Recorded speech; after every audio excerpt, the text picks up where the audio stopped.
Chapter 7. The Solution. Next morning, after breakfast, we found Inspector MacDonald and White Mason seated in close consultation in the small parlour of the local police sergeant. On the table in front of them were piled a number of letters and telegrams, which they were carefully sorting and docketing. 3 had been placed on one side. "Still on the track of the elusive bicyclist?" Holmes asked cheerfully. "What is the latest news of the ruffian?" MacDonald pointed ruefully to his heap of correspondence.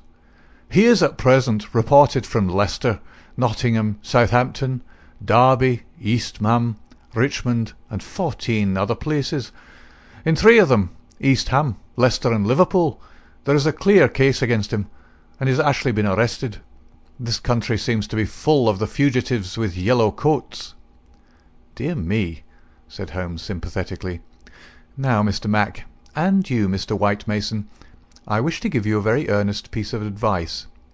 When I went into this case with you, I bargained, as you will no doubt remember, that I should not present you with half-proved theories, but that I should retain and work out my own ideas until I had satisfied myself that they were correct.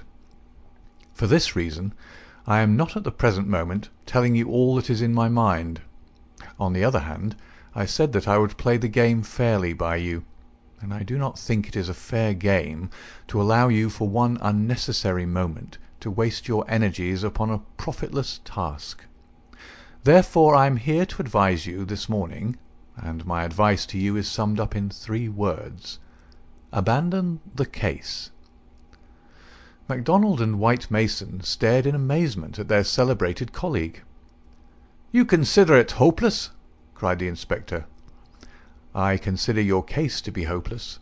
I do not consider that it is hopeless to arrive at the truth." "But this cyclist is not an invention. We have his description, his valise, his bicycle. The fellow must be somewhere. Why should we not get him?" Yes, no doubt he is somewhere, and no doubt we shall get him. But I would not have you waste your energies in East Ham or Liverpool.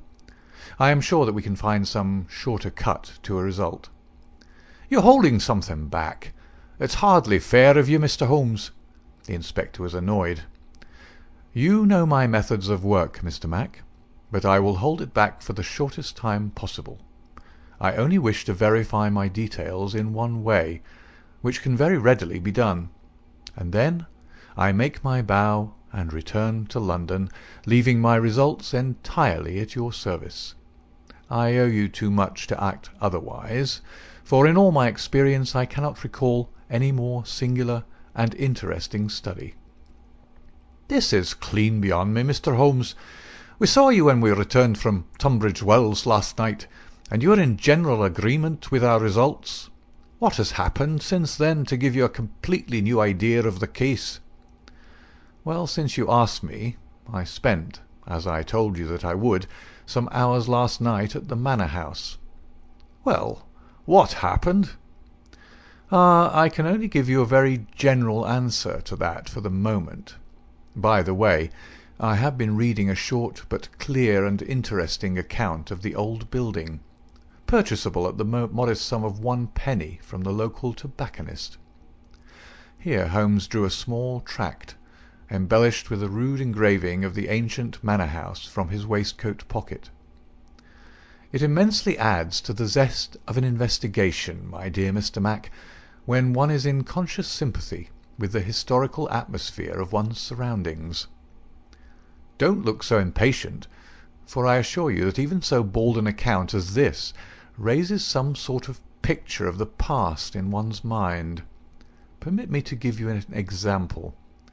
Erected in the 5th year of the reign of James I, and standing upon the site of a much older building, the manor house of Burleston presents one of the finest surviving examples of the moated Jacobean residence." "You're making fools of us, Mr. Holmes."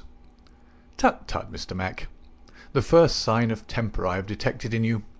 Well, I won't read it verbatim, since you feel so strongly upon the subject, but when I tell you that there is some account of the taking of the place by a parliamentary colonel in 1644, of the concealment of Charles for several days in the course of the Civil War, and finally of a visit there by the second George, you will admit that there are various associations of interest connected with this ancient house." "I don't doubt it, Mr. Holmes, but that is no business of ours." "Is it not? Is it not? Breadth of view, my dear Mr. Mac, is one of the essentials of our profession. The interplay of ideas and the oblique uses of knowledge are often of extraordinary interest. You will excuse these remarks from one who, though a mere connoisseur of crime, is still rather older and perhaps more experienced than yourself." "I'm the first to admit that," said the detective heartily. "You get to your point, I admit, but you have such a deuced round-the-corner way of doing it."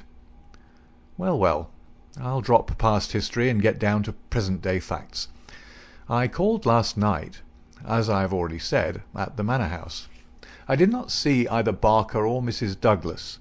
I saw no necessity to disturb them, but I was pleased to hear that the lady was not visibly pining, and that she had partaken of an excellent dinner.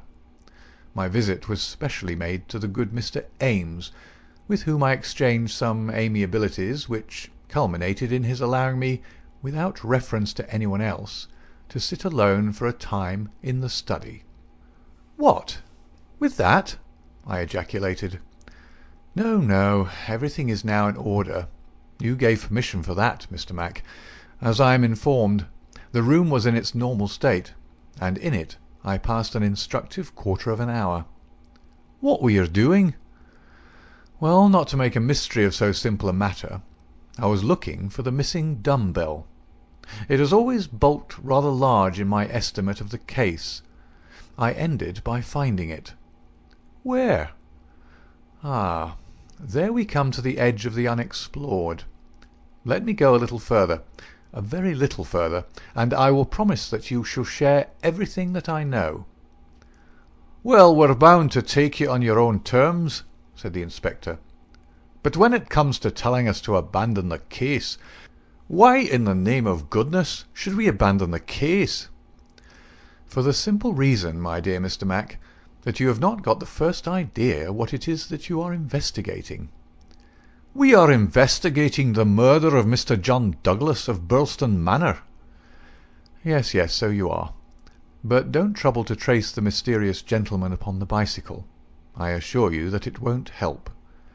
"Then what do you suggest we do?" "I will tell you exactly what to do, if you will do it." "Well, I'm bound to say, I've always found you had reason behind all your queer ways. I'll do what you advise." "And you, Mr. White Mason?" The country detective looked helplessly from one to the other. Holmes and his methods were new to him. "Well, if it is good enough for the inspector, it's good enough for me," he said at last. "Capital," said Holmes. "Well then, I should recommend a nice, cheery country walk for both of you. They tell me that the views from Burleston Ridge over the Weald are very remarkable. No doubt lunch could be got at some suitable hostelry, though my ignorance of the country prevents me from recommending one. In the evening, tired but happy—" "Man, this is getting past a joke," cried MacDonald, rising angrily from his chair. "Well, well, spend the day as you like," said Holmes, patting him cheerfully upon the shoulder. "Do what you like, and go where you will. But meet me here before dusk without fail. Without fail, Mr. Mac." "That sounds more like sanity." "All of it was excellent advice, but I don't insist so long as you are here when I need you. But now, before we part, I want you to write a note to Mr. Barker." "Well?" "I'll dictate it if you like. Ready? Dear Sir, it has struck me that it is our duty to drain the moat, in the hope that we may find some—" "It's impossible," said the inspector. "I've made inquiry." "Tut, tut, my dear sir. Please do what I ask you." "Well, go on." "In the hope that we may find something which may bear upon our investigation. I have made arrangements, and the workmen will be at work early tomorrow morning, diverting the stream." "Impossible." "Diverting the stream so I thought it best to explain matters beforehand. Now, sign that and send it by hand about 4 o'clock. At that hour we shall meet again in this room. Until then we may each do what we like, for I can assure you that this inquiry has come to a definite pause." Evening was drawing in when we reassembled. Holmes was very serious in his manner, myself curious, and the detectives obviously critical and annoyed. "Well, gentlemen," said my friend gravely, "I am asking you now to put everything to the test with me, and you will judge for yourselves whether the observations I have made justify the conclusions to which I have come. It is a chill evening, and I do not know how long our expedition may last, so I beg that you will wear your warmest coats. It is of the first importance that we should be in our places before it grows dark, so with your permission we shall get started at once." We passed along the outer bounds of the Manor House Park until we came to a place where there was a gap in the rails which fenced it. Through this we slipped, and then, in the gathering gloom, we followed Holmes until we had reached a shrubbery which lies nearby, opposite to the main door and the drawbridge. The latter had not been raised. Holmes crouched down behind a screen of laurels, and we all three followed his example. "Well, what are we to do now?" asked MacDonald with some gruffness. "Possess our souls in patience, and make as little noise as possible," Holmes answered. "What are we here for at all? I really think you might treat us with some more frankness." Holmes laughed. "Watson insists that I am the dramatist in real life," said he. "Some touch of the artist wells up within me, and calls insistently for a well-staged performance. Surely our profession, Mr. Mac, would be a drab and sordid one if we did not sometimes set the scene so as to glorify our results. The blunt accusation, the brutal tap upon the shoulder, what can one make of such a denouement? But the quick inference, the subtle trap, the clever forecast of coming events, the triumphant vindication of bold theories, are these not the pride and the justification of our life's work? At the present moment you thrill with the glamour of the situation and the anticipation of the hunt. Where would be that thrill if I had been as definite as a timetable? I only ask a little patience, Mr. Mac, and all will be clear to you."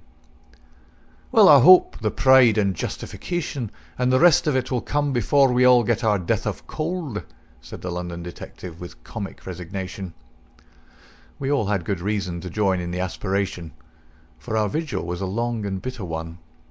Slowly the shadows darkened over the long, sombre face of the old house. A cold, damp reek from the moat chilled us to the bones and set our teeth chattering. There was a single lamp over the gateway, and a steady globe of light in the fatal study. Everything else was dark and still. "How long is this to last?" asked the inspector finally. "And what is it we're waiting for?" "I have no more notion than you how long it is to last," Holmes answered with some asperity. "If criminals would always schedule their movements like railway trains, it would certainly be more convenient for all of us. As to what it is well, that's what we're watching for." As he spoke, the bright yellow light in the study was obscured by somebody passing to and fro before it.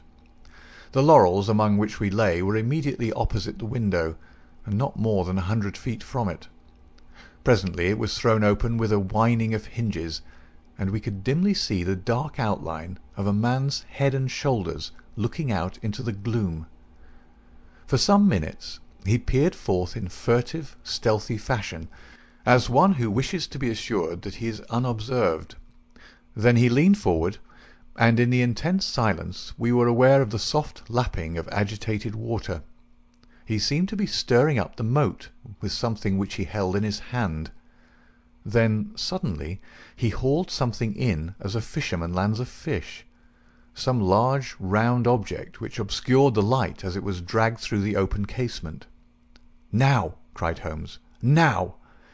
We were all upon our feet, staggering after him with our stiffened limbs, while he ran swiftly across the bridge and rang violently at the bell. There was the rasping of bolts from the other side, and the amazed Ames stood in the entrance. Holmes brushed him aside without a word, and, followed by all of us, rushed into the room which had been occupied by the man whom we had been watching. The oil lamp on the table represented the glow which we had seen from outside. It was now in the hand of Cecil Barker, who held it towards us as we entered. Its light shone upon his strong, resolute, clean-shaved face and his menacing eyes. "What the devil is the meaning of all this?" he cried. "What are you after, anyhow?" Holmes took a swift glance around, and then pounced upon a sodden bundle tied together with cord, which lay where it had been thrust under the writing-table. "This is what we are after, Mr. Barker. This bundle, weighted with a dumbbell which you have just raised from the bottom of the moat." Barker stared at Holmes with amazement in his face. "How in thunder came you to know anything about it?" he asked. "Simply that I put it there." "You put it there? You?" "Perhaps I should have said replaced it there," said Holmes. "You will remember, Inspector MacDonald, that I was somewhat struck by the absence of a dumbbell.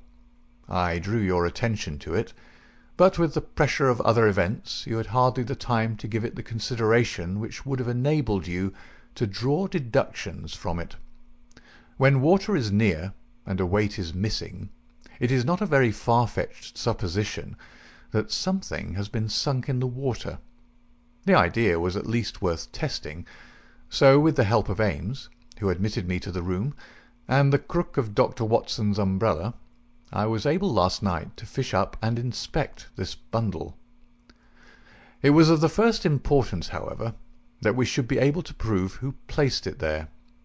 This we accomplished by the very obvious device of announcing that the moat would be dried tomorrow, which had of course the effect that whoever had hidden the bundle would most certainly withdraw it the moment that darkness enabled him to do so. We have no less than 4 witnesses as to who it was who took advantage of the opportunity, and so, Mr. Barker, I think the word lies now with you." Sherlock Holmes put the sopping bundle upon the table beside the lamp, and undid the cord which bound it. From within he extracted a dumbbell, which he tossed down to its fellow in the corner. Next he drew forth a pair of boots. "American, as you perceive," he remarked, pointing to the toes. Then he laid upon the table a long, deadly, sheathed knife. Finally he unravelled a bundle of clothing comprising a complete set of underclothes, socks, a grey tweed suit, and a short yellow overcoat. "The clothes are commonplace," remarked Holmes, "save only the overcoat, which is full of suggestive touches." He held it tenderly towards the light. "Here, as you perceive, is the inner pocket prolonged into the lining in such a fashion as to give ample space for the truncated fowling piece. The tailor's tab is on the back. Neil Outfitter, Vermissa, USA.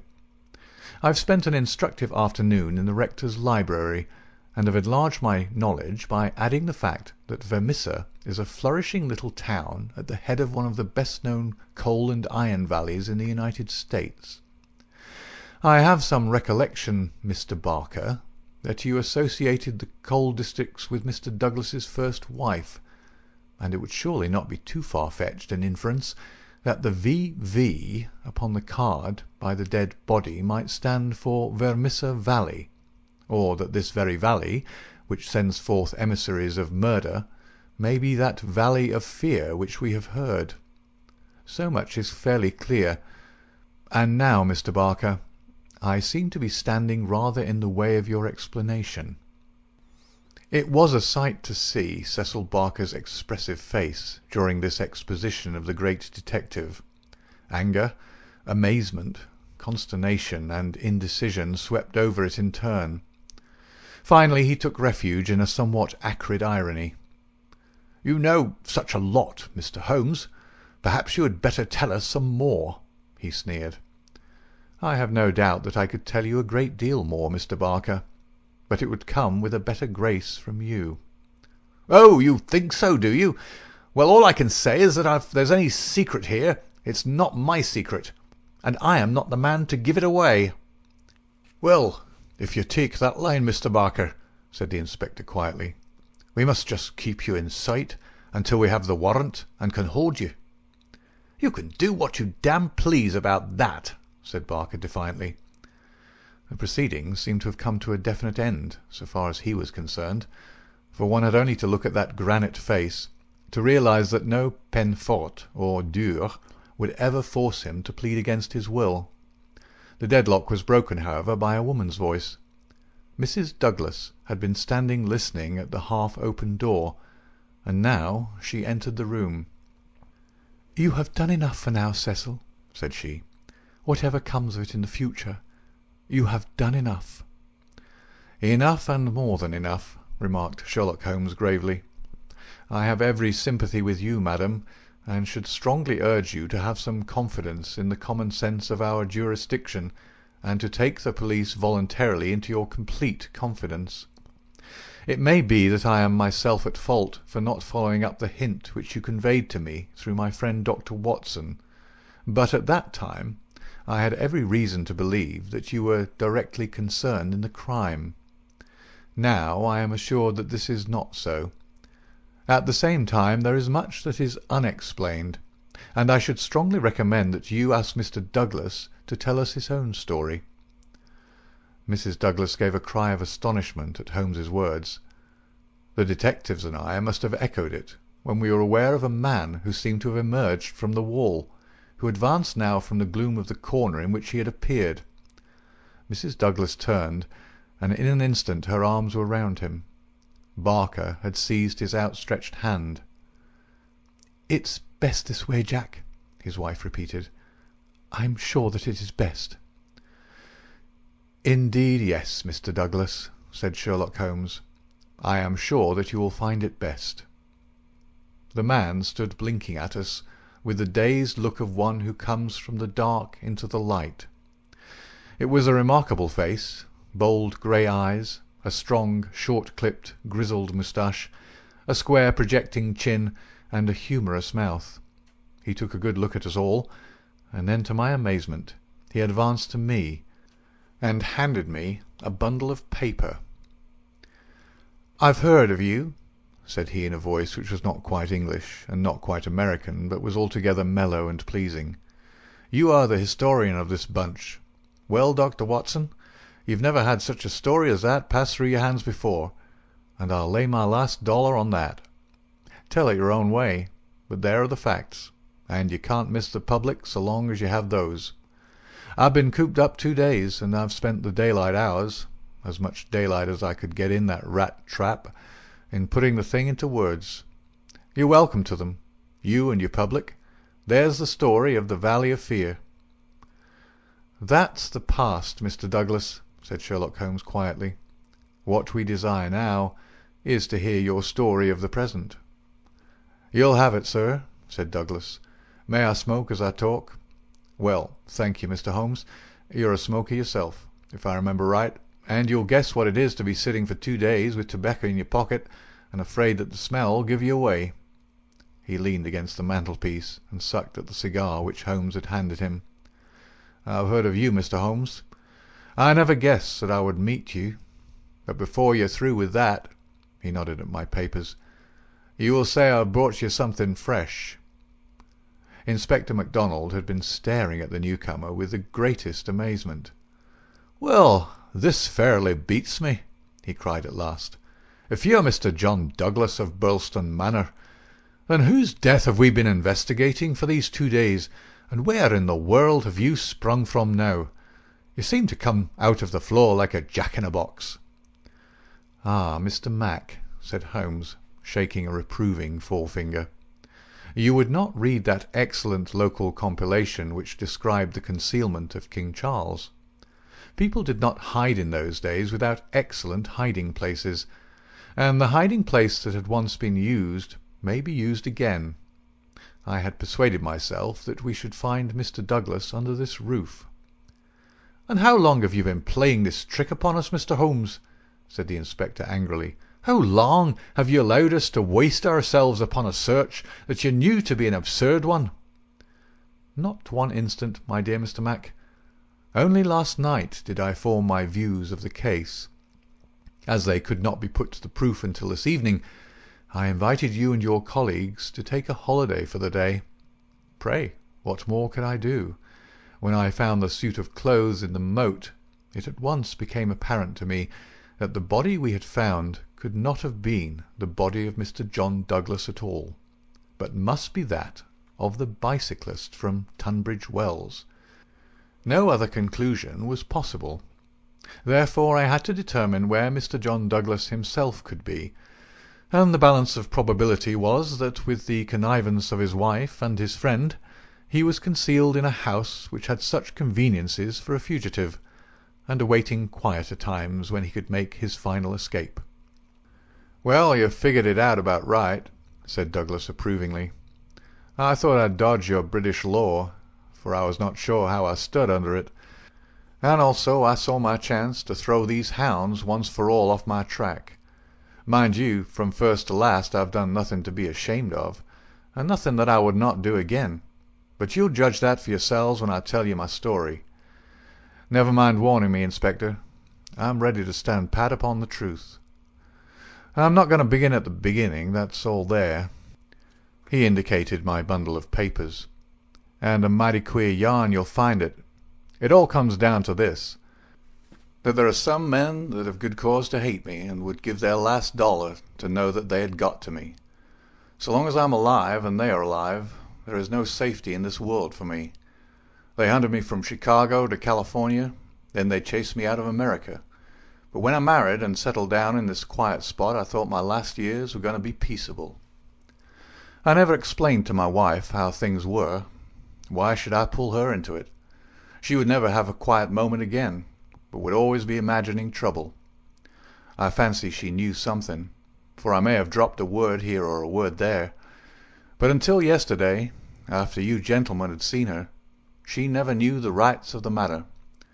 She told you all she knew, and so did Barker here. For on the night when this thing happened, there was mighty little time for explanations.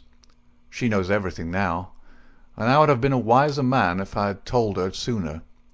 But it was a hard question, dear."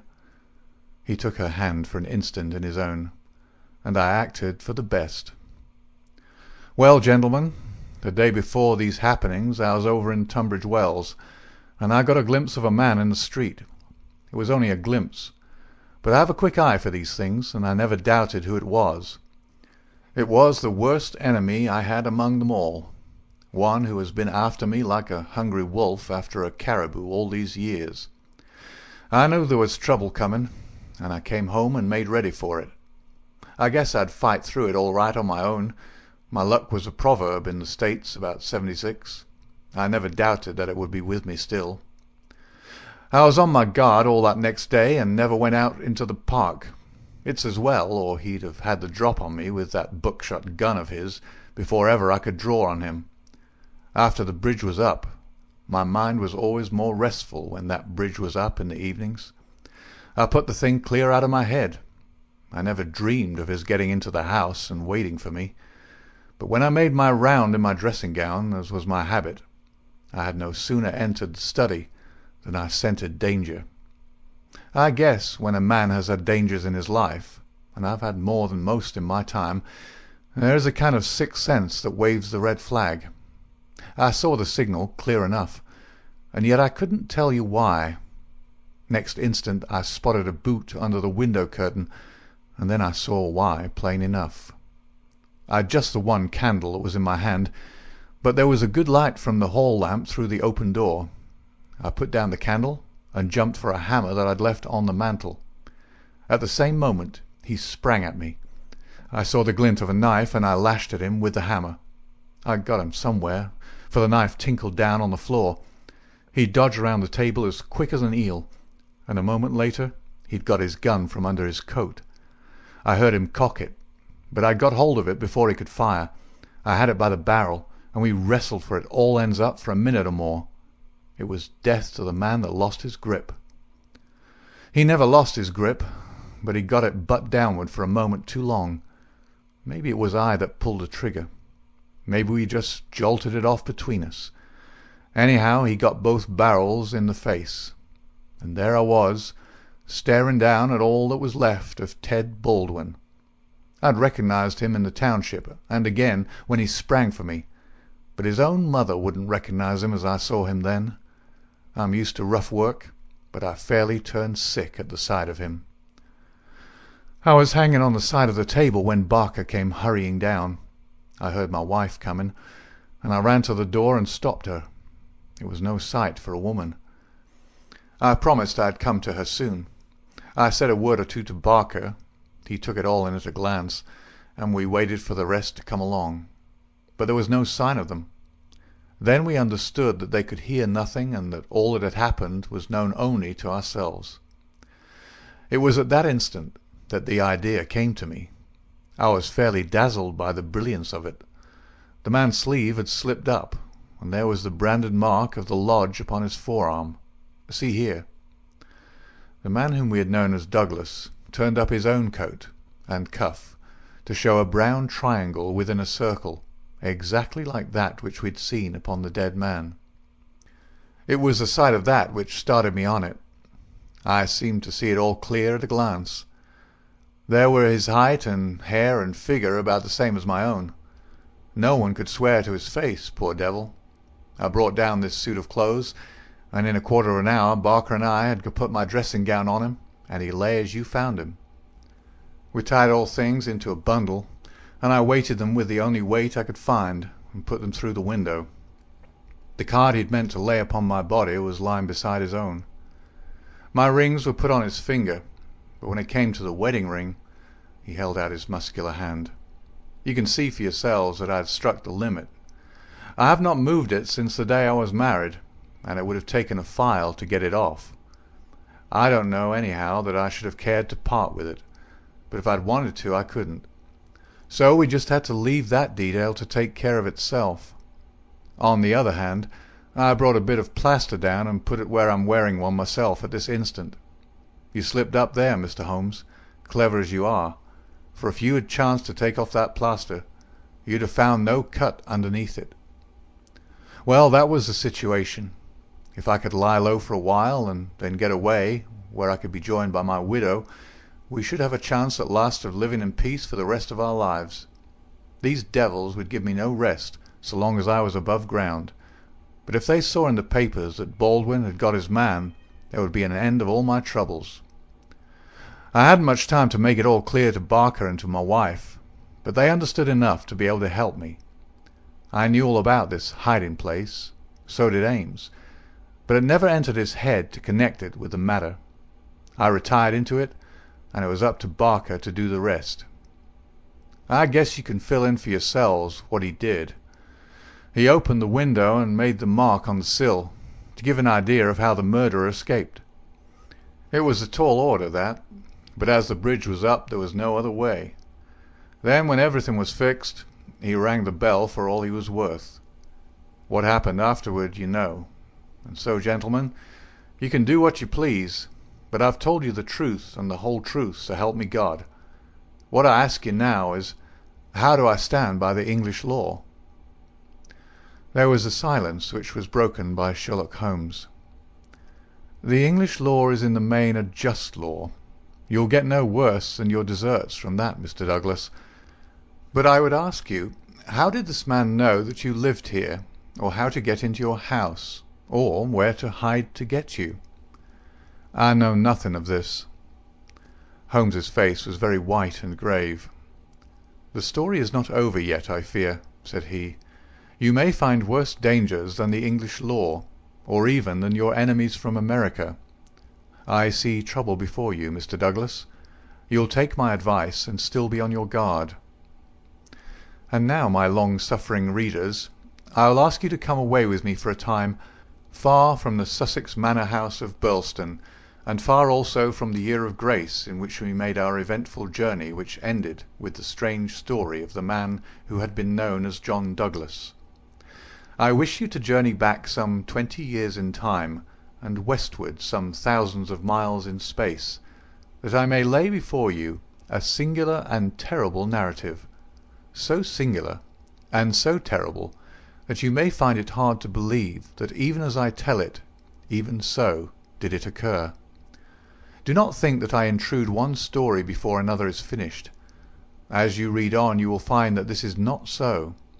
And when I have detailed those distant events, and you have solved this mystery of the past, we shall meet once more in those rooms on Baker Street, where this, like so many other wonderful happenings, will find its end. End of Chapter 7 and Part 1 of The Valley of Fear.